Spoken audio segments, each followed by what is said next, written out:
I thought VC man. I thought I'd put a suit on. Oh no. Hi everyone, it's Steve Barrett here, PR Week, getting ready to shoot our weekly podcast. Got the gang together again. We've got Frank Washkuch, our news director. Hello Frank. Hello, how are you? You're a bit sweaty today. What's running in from a meeting. A luncheon, wasn't it? Yeah. See, Frank's out there. He's out there. He's doing stuff. And Rob Haralson's our guest this week, who's head of comms at Anzu Partners. Hey Rob. Hello, thank you for having me. VC and private equity firm. So we're going to find out about doing comms for startups, an interesting topic. That's, it's a bit of always a conundrum, isn't it? When do you hire an in-house comms person? When do you pick an agency? You know, at the start, it's the founders really doing it. So we'll get into all those topics. Great. Nice that you two have coordinated on shirts as well. Well done. And if you've got any comments or questions, or you want to be nice about our podcast, keep it productive and do append them to this. And we will start recording whenever I get the nod from Perry the dials. Hello and welcome to the PR Week, PR Week's regular weekly roundup of everything that matters in the worlds of PR and communications. My name's Steve Barrett.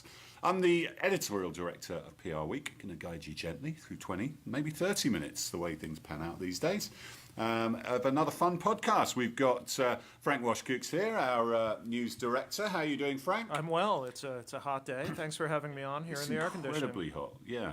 I've not ventured out since this morning, so I missed the heat. I would lose the jacket if you do. I will definitely do that, but I'm going to dinner tonight, just in case anyone's wondering why I'm looking smart for once. Dinner at a club where you have to wear a suit and tie. What kind of club is this? It's called the Metropolitan Club, Frank. Okay. It's uptown, 60th Street. I'm not a private members club kind of guy myself, but I've been invited to dinner, so... I am. You got to look the part, I guess. I've got to look the part, yeah. So, there you go.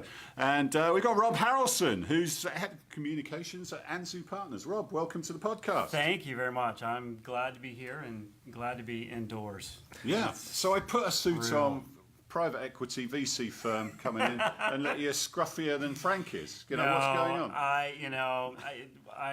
This is my normal uniform. Where do you think you are? Silicon Valley? Yeah, no, thankfully, no. Not Silicon Valley. But. Yeah, no, Rob's works for a VC and PE firm in DC. So he's going to talk about communications for startups, how it works, how you can provide the function as a VC and PE firm, and then the transition to maybe an in-house person or agency support. Interesting topics. It's always a conundrum for those startups on when they need to tap into that. And after that, we'll talk about the PR Week 40 Under 40 list, which was released this week. We'll won 3 agency stories in the space of a couple of hours yesterday morning, Frank. Yeah, very busy Kept morning. the team busy, but we beat all the competition as usual. And interesting stuff. Lots of M&A activity in the agency space.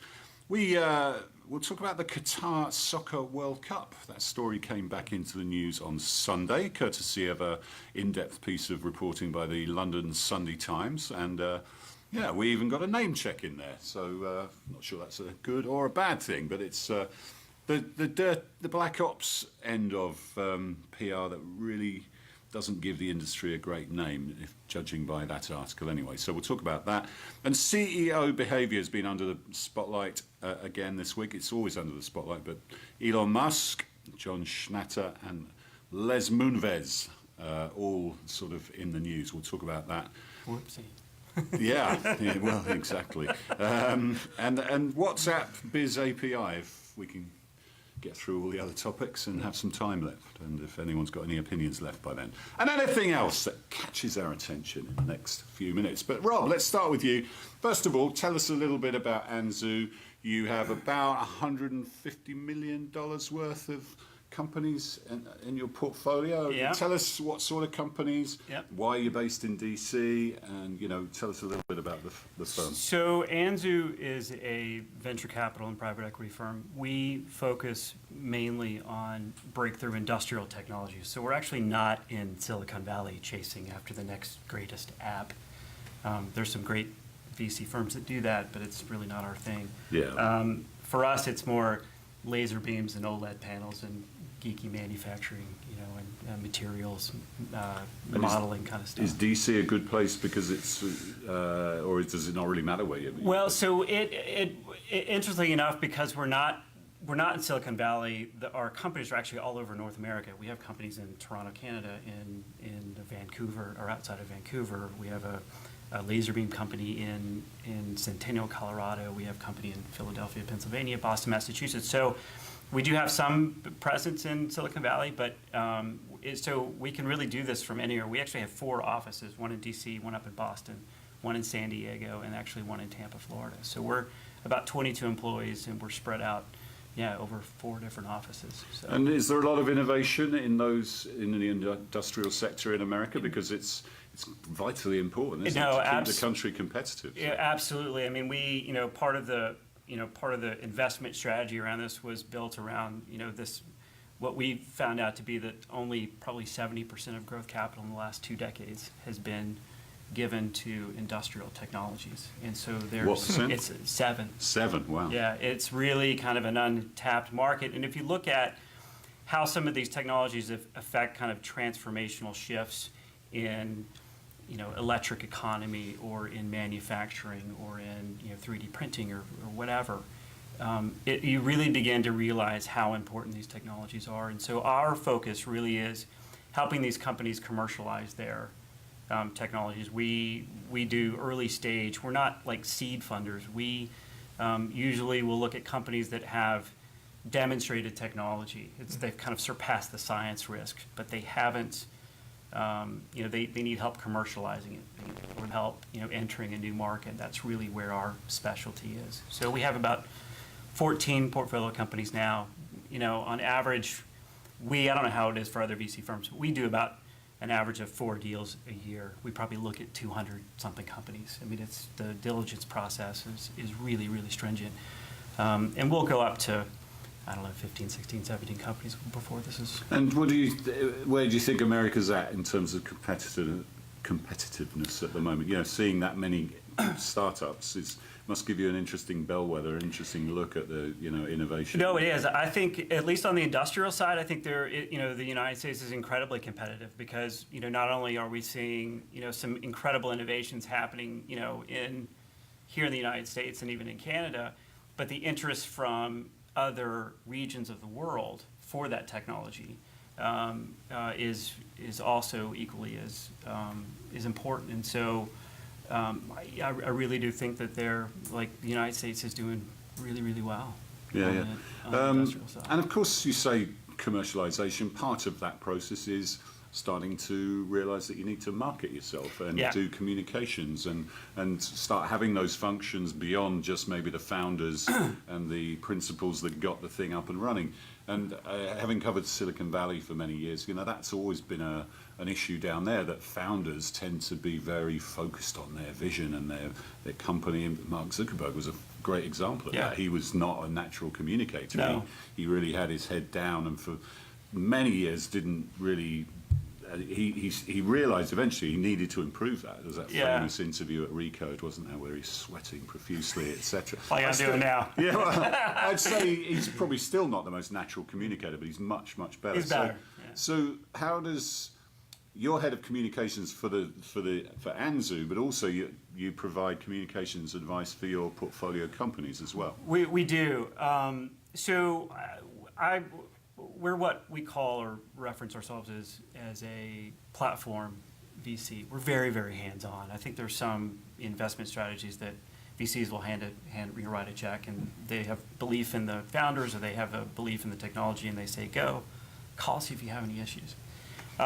We don't have that luxury. I mean, $150 million isn't chump change, but it isn't SoftBank money either. And so we're very, very hands-on. We have PhDs and mechanical engineers and chemical engineers on staff. We have a very robust business services platform that includes communications and PR marketing, as well as talent recruitment, as well as accounting and finance. And so we provide an ability for our companies to not have to worry about that stuff so much. But also, for a lot of these companies, they're either in stealth mode, or they're just coming out of stealth mode, or they have a product. But to your point, the founders have been heads down in a lab somewhere figuring out the technology. They haven't thought about how to market the company, talk about the science until they're blue in the face. But if you Can't start tell talking a about, story yeah, about the company. how do you tell that narrative? And so my role has really been to kind of help these companies fine-tune that and really build a brand. Some of these companies have, they're spin-outs out of a university and they've never thought about this stuff, or have they ever had to think about this stuff? So I like to think of myself as that step between a company going out and hiring the $15,000 a month PR firm, when at least at this point, they might not need it, at least for now. Or the in-house. Yeah, CCO. or the full in-house. A lot of these are they're the B2B companies, and so they don't. Yeah, lean as well. Do they need to be on the cover of Wired magazine? I don't know. It wouldn't hurt. Yeah. But I don't know if they necessarily need to. I think where more mainstream media comes into play is in the context of bigger trend pieces. The shift to an electric economy, or how blue lasers are going to impact, manufacturing and aerospace science. And so when you look at that kind of bigger picture transformational shifts, I think that's where it's appropriate for these companies. So in to the have old days, more. that would have meant media relations, basically. Yeah. But how big is media relations in it now, and how much is social and content production and all the other sort of parts of communications and storytelling? How much is that? The media relations is actually a very small part of it. I think one of the reasons I love this job, and it's so perfect for me, is because I do media relations, I do web development, I do graphic design, I do video content. I've got 3 animation projects currently in the works. I'm literally going to Boston tomorrow to finish filming for a product video that we're doing for one of our companies outside of Boston. And so we end up, I don't know, it's a much more of a complete approach to communications and not just media relations. So. Yes, and tell us some of the challenges. Or tell us a couple of stories about one where maybe a startup or one of your portfolio companies really got it and really did some fantastic comms, and maybe another. You don't have to name the exact company, but the same things must crop up in this field. So, yeah. What are the common mistakes, and what are the most egregious ones? Well, I'm this is the perfect example. We've had a few companies that are kind of in stealth mode where they've been really shy to do anything, to not even have a website, and I think there's probably some benefits to that in the short term, but over time, if you're doing government contracting, or you're trying to retain some of the best talent in the world, based on whatever the field you're in, I think people need to know that you at least exist. Or a competitor of yours will come out with a flashy new website, and suddenly, okay, well, we need to do that. We need to do that too. Thankfully, in my role, all the companies have been very amenable to the recommendations that we make to them. Obviously there's a little bit of back and forth because these are the founders' babies, and so you want to.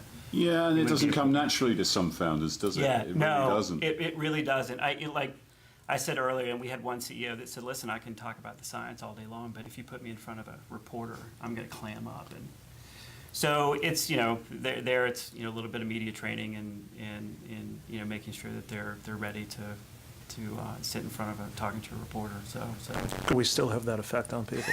yeah, Yeah. absolutely. What's the main difference, do you think, with Silicon Valley? Because that's a very specific market, isn't it? You've got, Andreessen Horowitz and all these glamorous sort of VC companies. In fact, Margaret Wenmaker's at Andreessen probably does a similar job to you at a bigger firm, but Yeah. she's very much offering advice like that to their companies. No, Andrew, like Andrew Kovacs, who was at Sequoia for a long time. I think he just went over to SoftBank. Did my role at Sequoia for a number of years.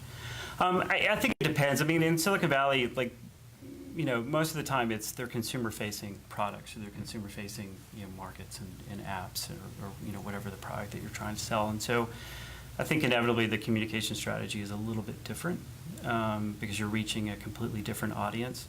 You asked, what are the challenges? In some respects, you have these very niche trade publications that really matter inside the industry, but the three of us have probably never heard of them before. We have a coatings company outside of Boston that, the painting and coating industry is well read, amongst some of these smaller trade publications. But those trade publications are really tiny. I mean, it's like a magazine that's printed somewhere out of Ohio with like 4, staffers, and you end up doing a lot of technical pieces and doing a lot of writing and submitting on your own, rather than having a reporter come out and spend a day with you and educate them on. Really, really important. Yeah, Really no, important channels, in some cases, I would say even more important than, the more mainstream publications. So I think that inevitably the strategy is much different. And finally, is the dream to get a piece in the New York Times, get a mention, still really impactful and still can be a game changer? I think so, yeah. But my approach to all of this has always been build a strong foundation within the industry that that you're working in, and kind of build out from that more mainstream publications and organically grow that attention and presence.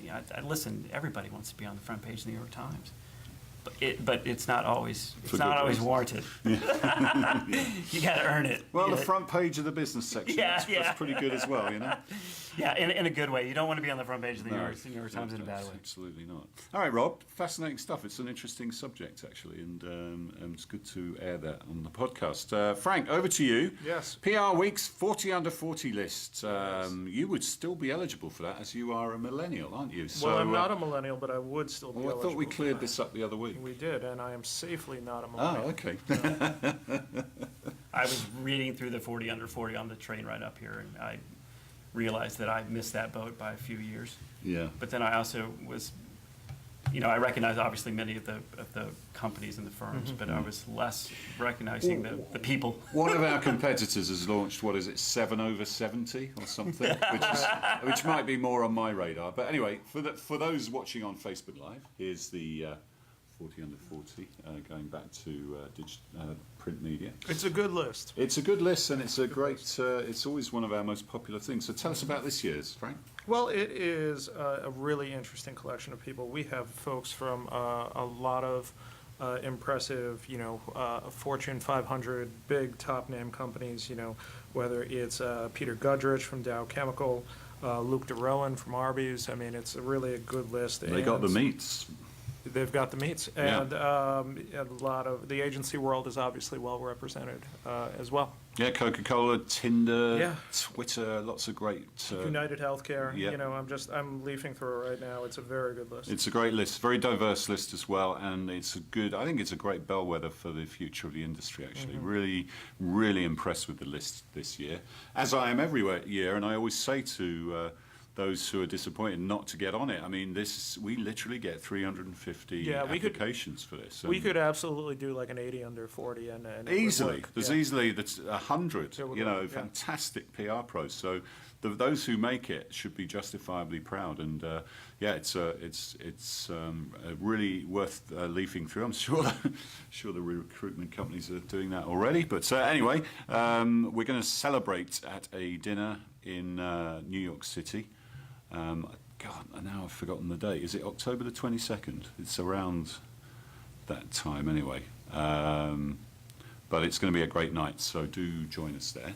It's our 20th anniversary this year, so it'll be a good chance to celebrate that too. Talking about agencies, Frank, yesterday was a crazy morning because we did 3 stories within like 2 hours. The team was tapping away furiously. Tell us about those. 2 deals and 1 rebrand. Yeah, the folks at GNS Business Communications, which used to be known as Gibbs & Soul, has acquired Cooper Cat. So the 2 firms are coming together to become an agency of about $33 million in annual revenue, a pretty sizable shop.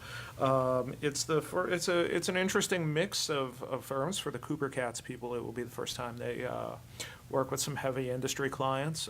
For the GNS folks, it'll be their first time working in healthcare in a lot of ways. So an interesting merger. Good mix, though. Yeah. Both bringing to the table bits the other hasn't got. Right, and then moments later, we have Avenir Global, which is the Montreal-based holding company, making some noise since it was formed guess about a year ago, has acquired Padilla. And that's not the only news out of there. Matt Kuharski, side note, my grandmother is a Kuharski. She's 97 years old. Probably not listening today, but that's all right. See in Philly? Pennsylvania? Outside of Scranton. But you're close. You're close. Scranton. Same side of the state. I meant Pennsylvania. Yes. But, And CEO Lynn Casey is moving into the role of chairperson at the agency. So yeah, that's an interesting deal. That yeah. holding company is Canadian, and they own the National, which is Right. Canada's biggest PR firm, I think. Rick Murray, who used to be at Edelman, runs that, and they're involved with Res Publica. I get very confused actually to the structure of all these companies, but it's and they bought Shift Yes. Communications Yes. last year. The time focus shop, yes. Yeah, so interesting moves they're making, and yeah, nice to see Matt get elevated there. Lynn moving upstairs, but still will be involved and is going to be more involved at the group level too. So congrats to all concerned there. And one last one to note, and I'm sorry to cut you No. off. Quitkin has rebranded as KWT Global. So the Quitkin name, except when the CEO, Aaron Quitkin, is using it, has been retired. Okay, well, yeah. Why is Aaron doing that? Do we know? He says our agency has never been about one person. Okay. Direct quote. Yeah, so he's now recognizing that with the name of the company. Just out of curiosity, I mean, is consolidation in, acquisitions of PR firms, is that a trend that you see increasing or decreasing over the last, 2 or 3 years? Well, it's different than it used to be, isn't it? Because, I mean, most of the big shops are either Already too big. acquired Yeah. or B, so conflicted out with their competitors that Yeah. it would be almost impossible to do that. But then again, I say that, and 6 months ago, we had Burson and Cohen and Wolf coming Yeah. together in a deal that not many people expected. So, I mean, Yeah. certainly Richard Edelman has said that he doesn't need any more agencies in the US. He's kind of at capacity and does, an acquisition would, I'm sure he would never say never, but an acquisition is probably not on the horizon. Certainly abroad, I'm sure all the big Yeah. holding companies are looking. And I think the other holding companies are definitely looking around. yeah, for instance, last week when we were doing Interpublic's earnings, Andy Polanski, the Weber Shandwick CEO, was talking about the deals they've made in South America Yeah. over the past year. So, yes. So they just bought one in London, didn't Right, they? right. So to your geographic point. Huntsworth just bought a firm out on the west coast. Ruder Finn just bought a firm out on the west coast. So there does seem to be a fair amount of activity in the last few months, for sure. In Washington, there's always this, this bridge between technology and policy, and there's been several starts and stops of trying to do that through acquisition. Yeah, you've got You're still seeing it in even the smaller boutique firms in DC. You're looking for. Mark Penn's Stagwell Group Yep. has acquired a number of companies. SKD Knickerbocker, which Yep. I always find very difficult to pronounce. In fact, Hillary Rosen is going to be a guest on the podcast in a couple of months. And they got involved with Jay Goodman's CAA marketing. So he's building an interesting little holding company. They've just got offices actually down at One World Trade Center. the And part of Stagwell. Finn Partners, yes. Yeah, that's right. So yeah, there does seem to be a fair amount going on. On the agency topic, Rob, I mean, when does a start? I know there's no formula for this.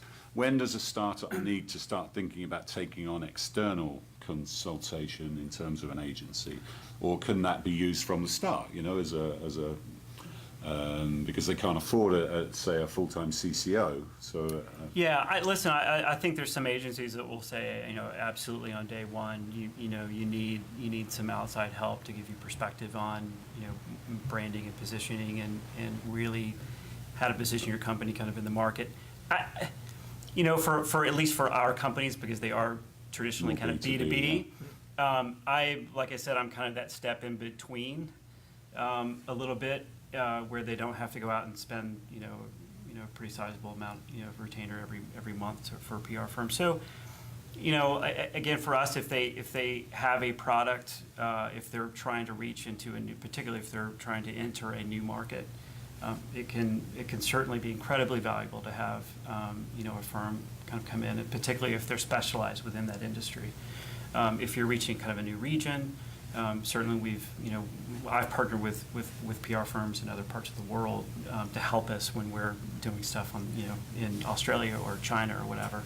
So I really think it depends. But it can be a surrogate for an in-house person or for someone because not all, like you said, some VC firms are literally off you go, here's the money, get on with it. So it can be a surrogate, a mid-step between having a full-time communications person. Yeah, listen, our model is far from perfect because simply from a scalability issue. So at some point, once we reach a number of, firms that need more communications help than either I or even some others on my team can provide.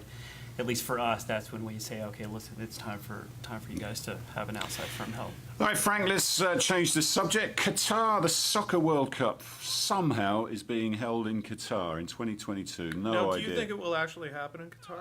Well, it's difficult to. It's like the Olympics. Once you're this far in, I mean, it's 4 years away, but that's not long. Right. The stadia are well on the way, using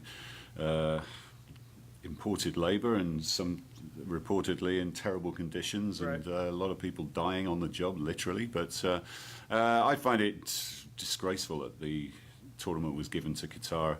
It's not a soccer nation. It's going to take place in the winter. So the whole of the world of soccer is going to be disrupted. The seasons are going to be disrupted. So how is that going to work? I mean, are they going to play fewer games? No, they're going to have to just interrupt the season. It's going to be crazy. Okay, crazy. But does that take the schedule basically from July to July, right? I guess so. I mean, nobody's even. It's a bit like Brexit. Nobody knows. But this story was prompted by a piece in the Sunday Times in London on Sunday, where the activities of a PR firm that helped Qatar win the bid back in 2010, BLJ, was known as Brown Lloyd James at the time when they did the business, specifically an operative there called Michael Holtzman. Some pretty dodgy black ops tactics that we don't really like to think that PR should be associated with, Frank. Yeah. Well, yeah, and especially if, the group, in this case FIFA, says that here are the ground rules and you're not allowed to disparage the people that you're going up against in this, and then you go out of your way to do it. Yeah, it's a bad look, sure. Well, the idea of FIFA being the arbiter of what's Yeah. appropriate behaviour. But in this Shame on case, you. they Said were. FIFA is not something that you would hear very often. Yeah, I mean, there was some of the tactics used were like fake blogging, sort of setting up campaigns, enlisting experts to talk about the impact that investing in a bid, say with the US, would have, and that this money would be better spent on grassroots sports, because I think they were up against the US, Australia, and I think England. These tactics were outlined in an email that the Times got hold of, which was written by Mr. Holtzman. And it's all very unfortunate. It's not. It raises the question of ethics and appropriate practices, and no one's naive enough to think that some of this stuff doesn't go on, but it should not really be part of ethical and trustworthy PR practice by anyone. And it's not good to see. And of course, Holtzman was, back in the day, he worked at Weber Shandwick back in 2002, and was PRWeek's PR Pro of the Year, actually. Right, and he's had an interesting career. He's had a very interesting career. He was loaned to FEMA as a media liaison after the September 11th attacks. He's worked as Director of Public Affairs for the Council of Foreign Relations. Very interesting stuff, yeah. Yeah, and he actually was seconded to the Department of State as well. So he did some very credible work back then. And then after... How's his crisis expertise like? He's good. Well, then BLJ, which we should stress now, says it is separate to, or the London company BLJ, because the Brown, Lloyd and James, Sir Nicholas Lloyd and Howell James, they're all English, actually. Peter Brown used to be the manager of the Beatles. It's an incredible story. You should check out the article that Thomas Moore wrote on the background of the individuals on the prweek.com. But Lloyd is a former tabloid editor. He used to edit the News of the World, the Daily Express, and Sunday People in the UK. Harold James was used to work for the Conservative Party. Was actually an ally of Margaret Thatcher. So there's the backgrounds of these guys is interesting, Right. and they do seem to specialize in doing a certain type of business. And you know, Peter whether it's- Brown has the history with the Beatles, which is Yep. a very Yeah, but you know, unusual background for somebody BLJ's worked the with agency Libya, work, it's yeah. worked with the Assad family. Peter Brown's on record as saying everybody deserves representation, and actually said he would like to work for Iran. Rob, does everyone deserve representation? Ooh. Listen, I'm a big believer in being transparent in how you're going about the work that you're doing and making sure that you're doing it, ethically and fairly. And like you said, I don't think there's any room for this. Yeah. For It's not like the legal profession where every defendant gets a Yeah, lawyer. yeah. It's different here, isn't it? Yeah. The industry has to stand for something. yeah, I mean, I'm sure there's people that will say, "Hey, listen, everybody's got to eat." So, but again, you can do it appropriately, or you can use the less Yeah, I think formal tactics. as an industry publication, we certainly would condemn that sort of tactic, and it's not something that anyone in the industry, the Page principles, any of the trade bodies would defend. And it's notable that BLJ is not part of either the PRCA in England or the PR Council in the US. So yeah, we'll see where that story rolls. Running out of time, so quickly, Frank, CEO behavior, been on the Yes. microscope, and I was clearly writing about comms it this plays a morning, yeah. big part in that. Elon Musk, Les Moonves, and John Schnatter. So, as somebody who advises this company, I'm sorry I put you on the hot seat. No, again. okay. Would you advise like a Les Moonves to be on an earnings call today? No. No. Why do you think he is on it? I don't know. I mean, maybe it ties into a little bit about what eventually will be his public defense, Right. probably his position, and saying, maybe I didn't do anything wrong, or the company still needs to run as business as usual, and I'm, at the top, and so we still have to kind of keep on going. But As CEO, doesn't he Yeah. have to be on the call? I don't know what the SEC regulations are, but can you move the earnings call, or can you have a replacement in there, just out of respect for the process, as they've hired external law firms to investigate. And so I'm I not think totally it'd be sure on the regulation. I mean, you certainly listen to some earnings calls where somebody else does The a lot of CFO. Yeah, talking. CFO will do, obviously. yeah. You would have thought they would give other people a stronger sort of role Yeah. in that particular. Well, call. anyway, he's only one of our CEOs allegedly behaving badly. Of course, he was accused in an investigation by the New Yorker of sexually harassing 6 women Ronan over a Farrow. period from the 80s up until more recently. So yesterday we had a really interesting earnings call in which Elon Musk, who is not known for being the most humble and apologetic fellow in the world, actually apologized to a few analysts that he really smacked around on the first quarter earnings call, and that surprised people. But it did win him some good headlines this morning and last night. The fact that they also hit some benchmarks, Helped, Tesla did yeah. helped as well. Yeah. So their stock was up overnight. And then you have the latest twist and turn of the crazy saga of Papa John's and John Schnatter, who now seems to believe that he can return to being the spokesman and de facto face of the company. And So I'm not even sure where to start with that he, one. But he resigns as CEO last year Right. based on comments that he says were taken out of context. Right. And then he resigns as chairman later based on comments that I think probably were incredibly offensive to So there's a a lot of the pattern here. employee base. But he also said we're taken out of context, and now he wants to relegate himself down to spokesperson. I mean, So like he told the AP that he believes that if the public were given an opportunity to understand the context of his comments, that they would understand. I don't think that's true. No. To say the least. It just comes off as being Yeah, and at delusional. this stage, it's a he said, she said Yeah. sort of situation, and it's nothing good's going to come out of that. So, But yeah. he is spending his own money to legally fight Papa John's, which is now running without him, despite the fact that he still is a heavy stakeholder in the company. He still owns a big percentage of the You board. can't imagine any of this is good for the brand, No. and it's Yeah. already in a bad place. Listen, I'm not going to say anything that probably other people haven't said before, but I think in this day and age of social media, regardless of how bad your misstep was, there's almost zero room for error. Like you're gonna get piled on no matter what, and because of that, maybe it's time to start another pizza chain or something. I don't know. Do something Step out else. of the limelight Step for a out of little the bit. limelight. But these celebrity CEOs seem to find that difficult to do. So, yeah, thank you, Frank. We'll drop the WhatsApp thing. Run out of time, I'm afraid. Thank you, Rob. Thank great you. to have you This as a is guest, great. and great Really to great. unlock some of those subjects. A couple of housekeeping things. PR Week Conference in Chicago on October the 18th, prweekconference.com. Fantastic event, great lineup. Get your tickets now.